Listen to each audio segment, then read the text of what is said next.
Welcome back to my Investigator discussion series. I'm rather Incoherent. Today we'll be covering one more S-tier character, Darrel Simmons. I've talked about a lot of characters in S-tier. I've talked about fighters, Cluevers, and Flexes, and I've talked about ones that do it in meaningfully different ways, but I haven't talked about a character in S-tier where a really substantial part of their power level is that they help their team, that they have team support in a way that is tremendously impactful and game warping, and that's why I want to talk about Darrel. I've talked about him relatively recently, so to some degree I'm retreading old ground here, and I might be a little bit brisker than I otherwise would be. I'm sorry if I go through things too quickly here. Let's start with the stat line, as we always do. 2 in head, 5 in book, 2 in fist, 3 in foot is a mixed stat line. On the one hand, 5 in book is incredible. Survivors do not have another 5-book investigator, and typically speaking, just like with Tony Morgan in the rogue card pool, where rogues were not balanced around having 5 fist, Survivor cards really aren't balanced around having 5 book. Darrel Simmons is able to make really good use out of his card pool with this 5 book.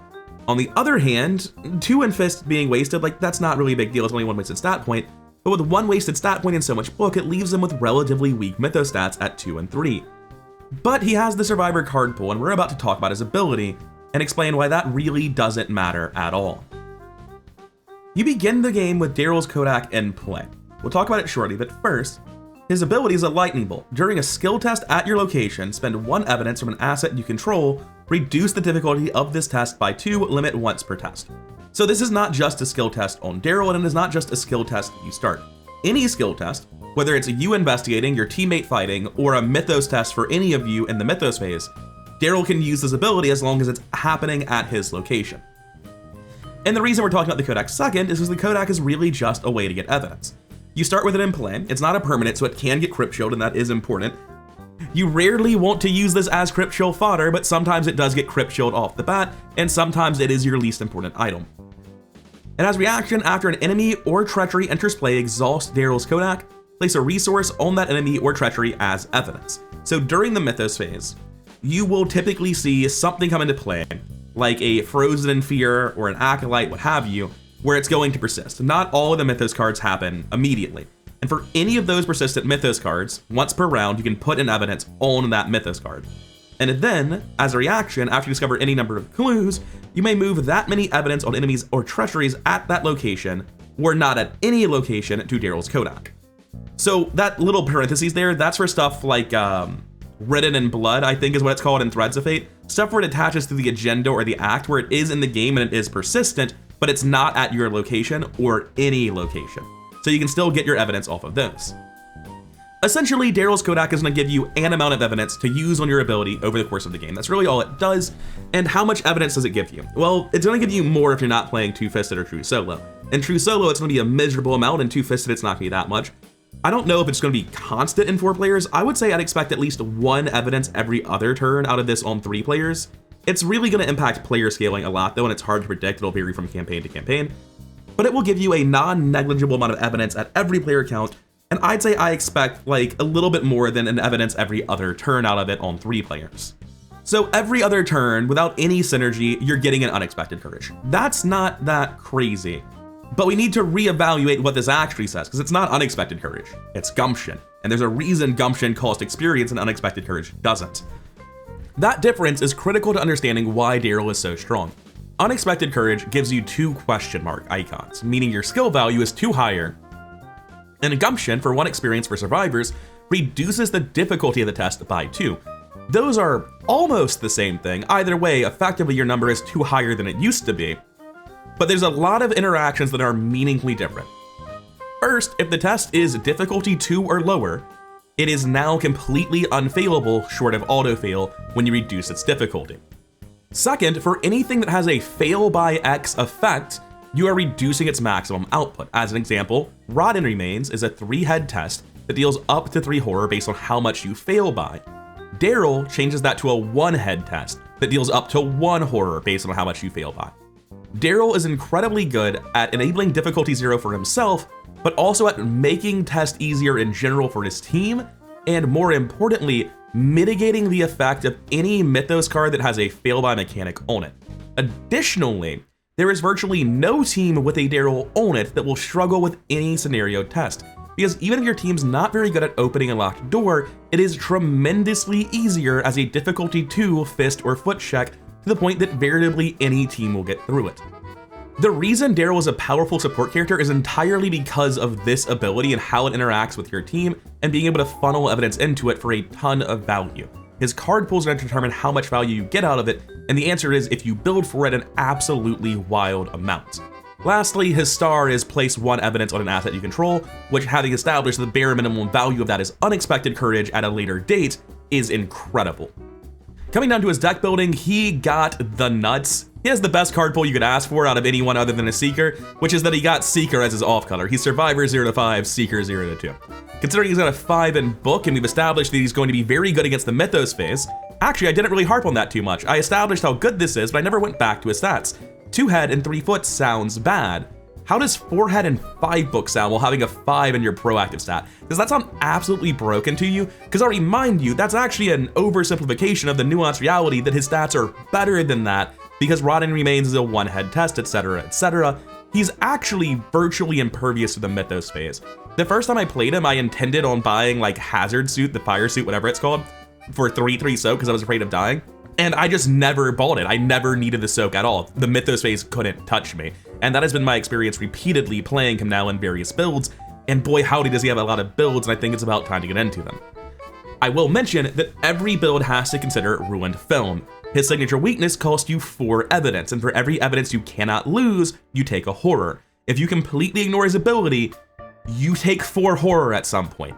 It's devastating. Even if you use his ability, losing 4 evidence is a lot of resources to be losing. Ruined Film is a major setback, but I think more importantly, because he is so strong, the setback's not really going to hinder him very much. It means that you have to consider it in deck building. If you make, say, a tempo Darrel that really doesn't care about evidence or supporting his team and just wants to fucking blast using 5 book, Mariner's Compass, and Seeker cards, then you have to have a plan for the 4 horror you're going to take at some point. So let's talk about that deck first. I'm going to show 3 different versions of Darrel before ending on the one that I think is the best. Cluever Dark Horse Darrel still has a little bit of support. You can spend some experience because your deck is so cheap, picking up a empirical hypothesis that your teammates can trigger, and that is a way to give them card draw or a way to use your ability so that you can help them out. You can also just, play Mariner's Compass and 28 other cards, and that really is the deck in a nutshell, because with 5 book, Mariner's Compass is going to be very consistently getting you 2 clues. You have Magnifying Glass and Melon to boost it, Pathfinder for action economy, Sparrow Mask to make yourself immune to the Mythos phase without actually spending your evidence on it all the time. The other versions will be forgoing this card, but if you don't plan on having a lot of evidence, this also just fixes your stat line, and you'll find it relatively easily with At a Crossroads, Deep Knowledge, and Practice Makes Perfect, finding both Perception and Unrelenting for absolutely bananas amounts of draw. The best draw in the game by far, being used to find a fine-tuning and then immediately attach it to your Mariner's Compass so that it can be used twice a turn. Also, Pathfinder's not enough, we'll be needing Shortcut 2, and Deduction 2 is here because we are, of course, a Seeker. Don't believe his lies, this man is a Seeker in a trench coat. Or at least he can be played that way, and it's not weak. This is a Cluever that is on pace with Rex from Scenario 1, and it blows him out of the water in the endgame. However, it's also a Cluever that really is just finding clues. But being a low experience, blisteringly fast character, anyone who told me that this is the best in the game, I can't be like, well, you're wrong because X, Y, and Z is better, because we're at a point where even Darrel's weakest deck is so strong that they're like in the stratosphere. They're in a hypothetical discussion about what is the most broken, where they exceed the challenges posed to them by such a large margin that it's a very theoretical concept of what is the most broken. While he never gets to the pace that Amanda has on clues, he does start off, I would say, faster than Amanda, just like Rex.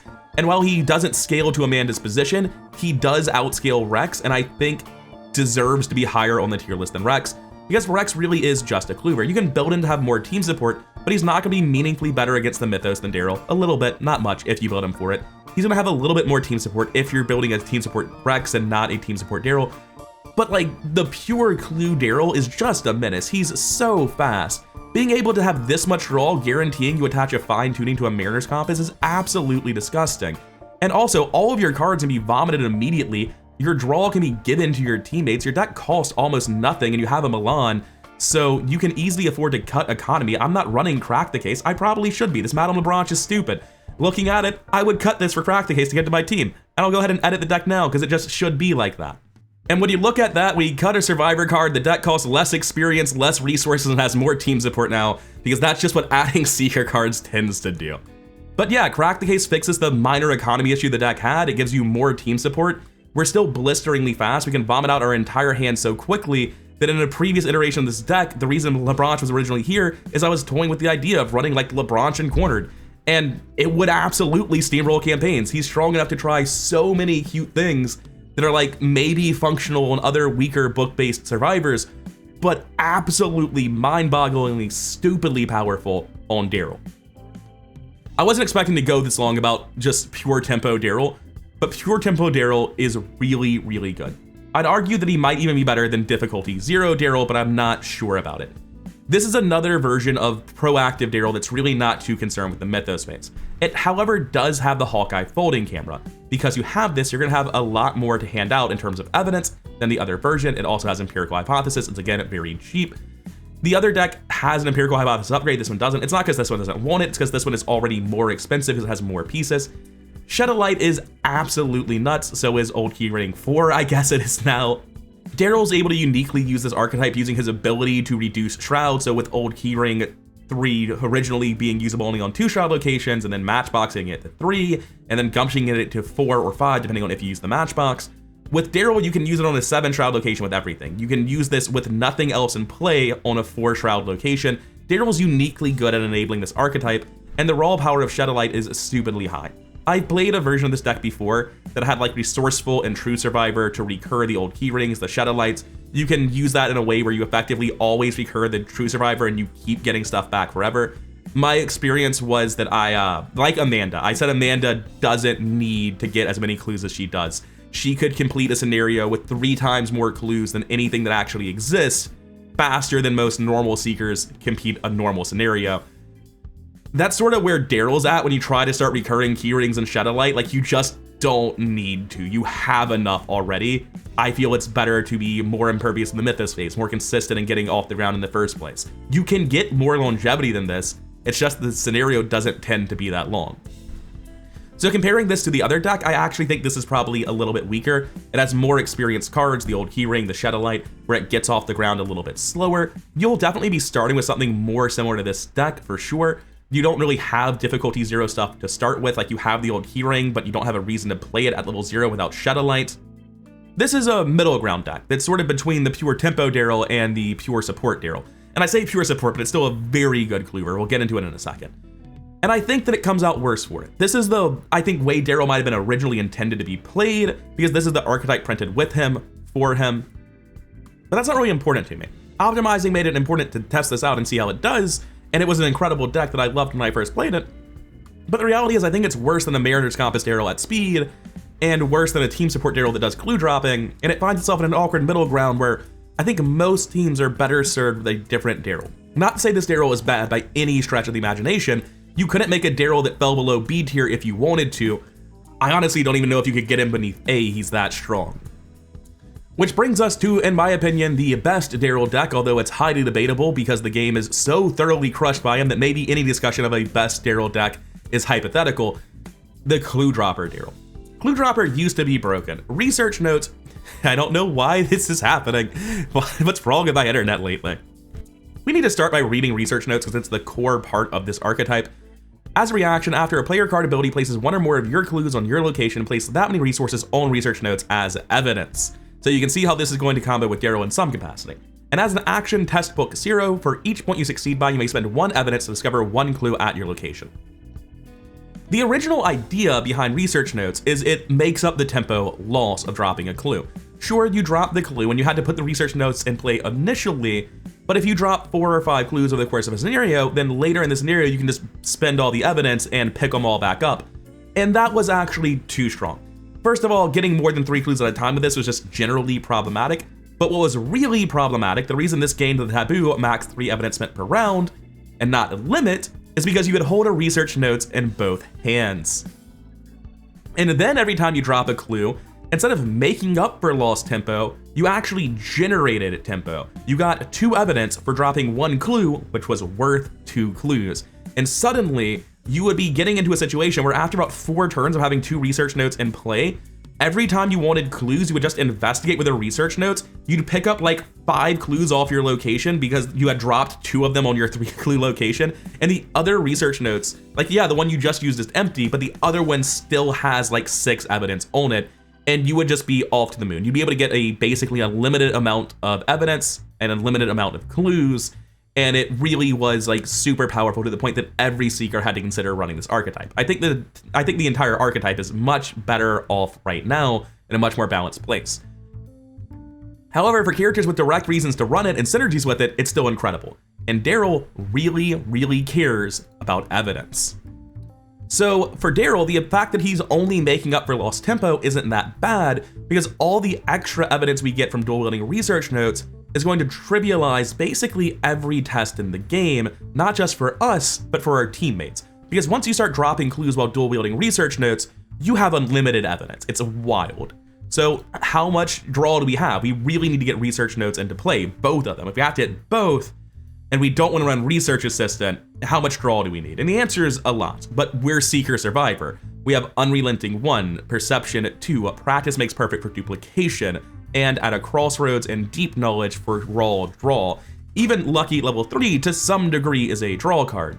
So we can cram a ton of draw into this deck to find the research notes very quickly. And it has some very important things we need to find alongside of it. 2 copies of Quick Study, for instance, means that when we take our research notes test, we can drop a clue to get +3 skill value and basically beat the bag by 4, so we always get our full 3 clues. Press Pass says that every time you drop a clue, you get an action. Well, once per turn, but still, that's wild. So Quick Study and Press Pass give us really valuable proactive reasons to drop clues. Most importantly, Quick Study actually gives us the ability to drop clues, but by far the linchpin of this archetype is William T. Mailson. The best thing this archetype does is this absolutely cracked ally, and I don't know how he's printed the way he is because it's so insane. Melon is so incredibly powerful and so incredibly important to the deck that I got off track and rambled on in my first take of this, so we're gonna do it again. Let's just read through the card together. Cost 1, Experience 2, 2/2 Soak. Reaction: when any investigator draws an encounter card from the encounter deck, exhaust them and place one of your clues on your location. That investigator draws another card from the top of the encounter deck, chooses one of those 2 cards to resolve, and cancels and discards the other. Now let's go through piece by piece and talk about how every single part of this card is insane. First, cost 1. That's 1 cost for 2/2 Soak is one of the highest rates in the game. Basically nothing that's not theoretically infinite is a better rate of soak for this guy, but hilariously, Darrel doesn't care about that at all. Between Mailson's effect, dropping clues generating evidence on the research notes, and then Darrel's ability to use this evidence, it's incredibly unlikely that your Mailson will need to use this soak in the first place. Next up, the trigger for his reaction. Placing one of your clues on your location is beneficial. We want evidence on the research notes. We want the actions out of Press Pass. We use Quick Study on investigation tests very frequently just because we want to be able to drop clues in the first place. Dropping clues once you've assembled your pieces is an enabler, not a cost. We want that. Second, when any investigator, it doesn't say an investigator at your location. This works across the map. It's insane. Speaking of what it works on, it says draws an encounter card from the encounter deck. Warded Protection specifies a treachery, so does a Test of Will. There's almost nothing in the game where you can draw an enemy that is super threatening and then negate it retroactively. Mailson does that, and it is incredibly powerful. If Mailson is in play, your fighter will probably never get overrun. And lastly, this ability is worded so generously. You don't discard the one you got and get a new one. You just get a second one and you pick which one you take. And the effect of that's really important because, like I said, we want to use Mailson. Normally, you'll have a scary card in the Mythos phase. The first guy will draw something, not a big deal. The second guy, 1-head rogue, no defensive cards in hand, draws Rotting Remains. We're Mailsoning that one, done. Provided he's not with us. We're Darrel, so there's a good chance we actually just use our ability to make Rotting Remains deal 1 horror at most, and we don't care. But realistically, there will usually be a scary card in the Mythos phase, and you'll just use Mailson on that, and it's not even really a cost. You're happy to have dropped the clue. And some people might say, but what if you draw the second card and it's even worse? You discard that one, and you're damn glad that the person after them didn't just draw it. Were you trying to kill Deep One Bull and you just discarded another Deep One? Next turn, your fighter that's already apparently getting overrun would have had to deal with that Deep One. You're glad you discarded it. And in fact, that gets into the funniest thing that happens with Melon's power level. You will have turns where there is not a scary card to discard. Obscuring Fog, Locked Door, second Obscuring Fog, 3 complete blanks, didn't even care about Melon at all. Who needs team support when the Mythos deck is that soft, am I right? You still use Melon. Like I said, getting evidence on research notes is value. Actions on press pass is going to just immediately get you the clue back. There's no reason not to do it once you have press pass and 2 notes in play. But the thing is, you're still getting value. You're not just dropping a clue for value. You draw a second card from the encounter deck. And if that card is bad, then you get to discard it. If it's somehow softer than what you were originally joking about, then it's an improvement. And if that card is soft, and it doesn't matter, that's not a big deal that you milled something soft out of the discard pile, or out of the encounter deck rather. Because milling something strong out of the encounter deck means you don't have to draw it this cycle at all.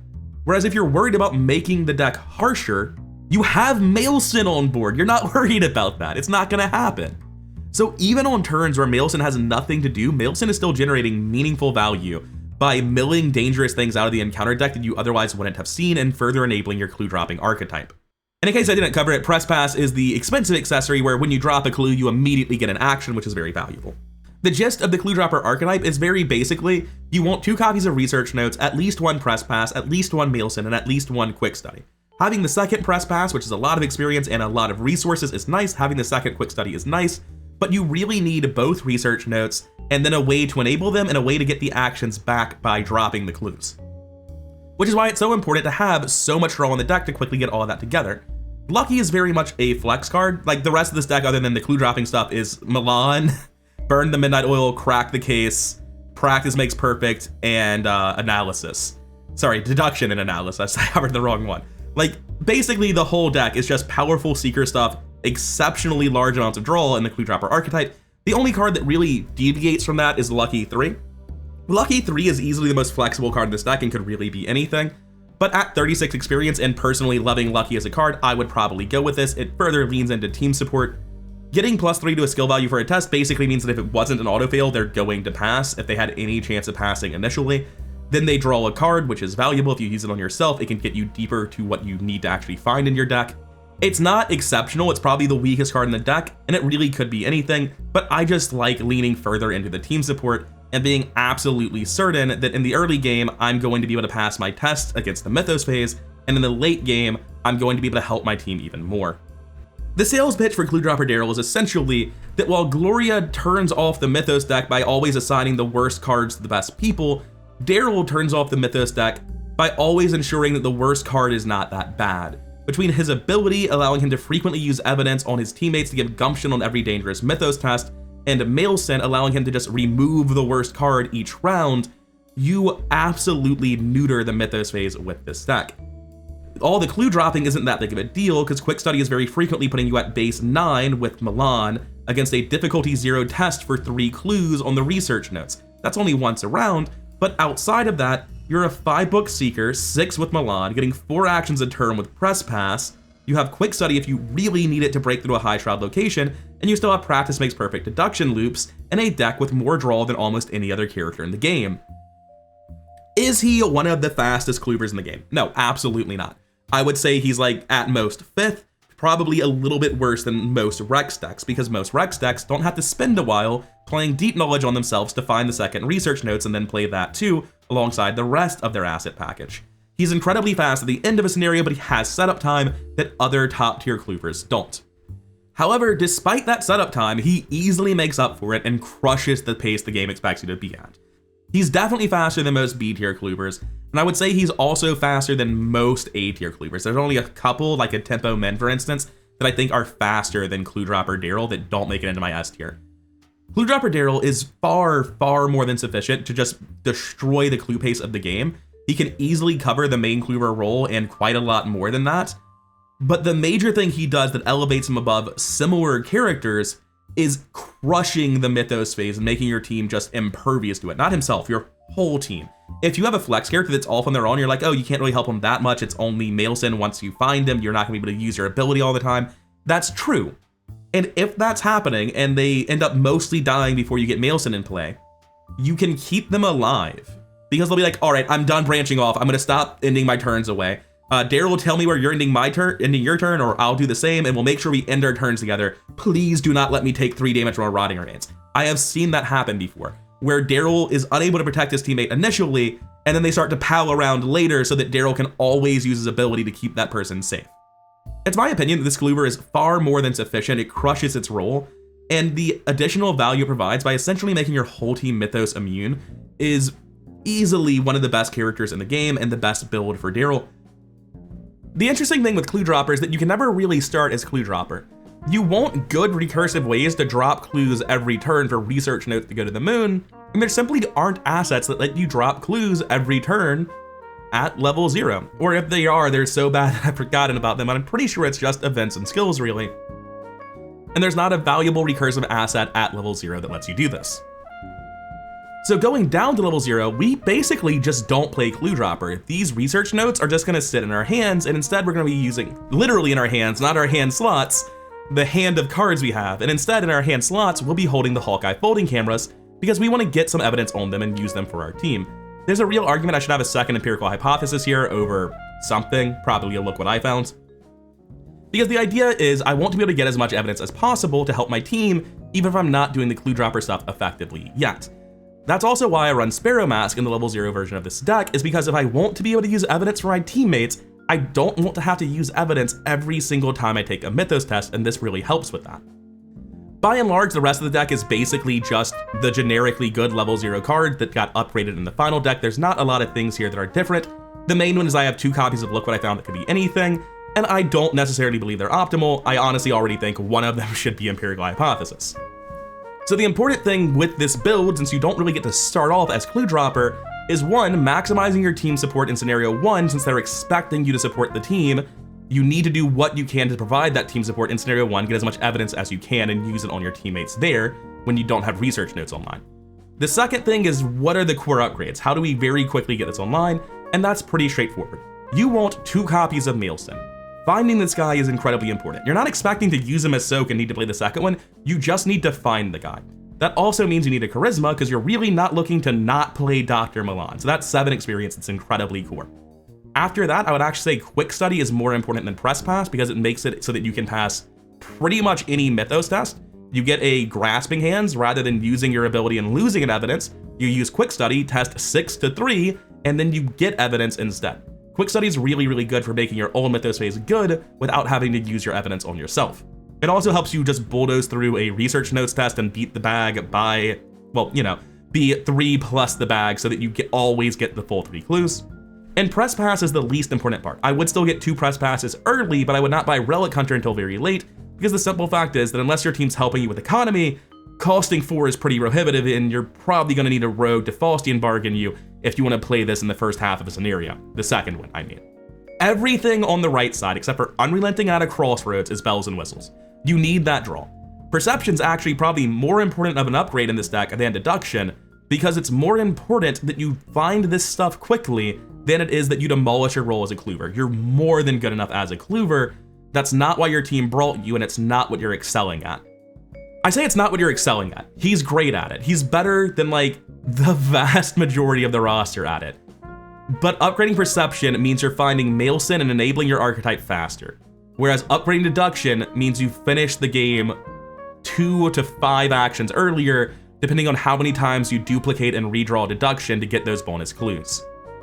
So the character's cracked. I very genuinely think that Clue Dropper Darrel is one of the strongest things in the game. And coming over to the tier list, it's been restructured a little bit since the last time I explicitly talked about it. I don't think I really covered it in my last video, so I'll mention it now. Someone mentioned that Lola's so weak she doesn't deserve to be in the same tier as everyone else in D tier. I don't know if I believe that, but I do think it's an interesting point to be made, and it's funny to have Lola in her own tier labeled F for bad. I don't know that she's actually that bad. I feel like if I played her and struggled with her and got through it, I would come to similar conclusions as I have about Amina, where sure, the card pool does her no favors and she's not interesting to me, but she doesn't deserve to have her own tier. So I genuinely think this isn't going to stay here for long, but I'm just having it there to see how I feel about it.